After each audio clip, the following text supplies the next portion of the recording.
Mavu mandarının gipini tas düşündüremeye okşayma valla. Mana valla. En mühimi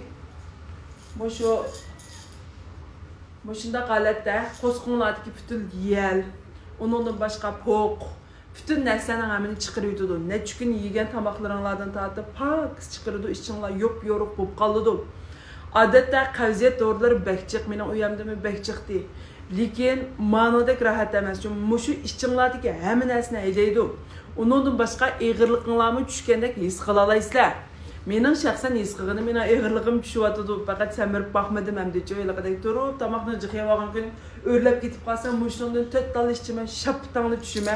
Vallahi mana hozirgacha tunigim biz bir xo'go yigil bo'lgandik.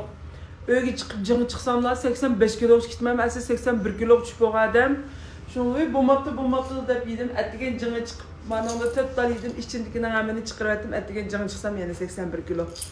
Şu muşunda rolu var demekçi. Ben gipimni düşündüğün daim muşunda bedeni bilen acaba ağırlığım işketti. İçimde bir rahat boşalsam buldu. Menin de kavziyet ağırtı dedi. Gala asanlar buluducum. Seyir karığı isvettim. Kımmetken o bu digeler ammanlar. Çünkü materyali okşumaydı. Yifin, caçan, yifin, ho diyen gepa.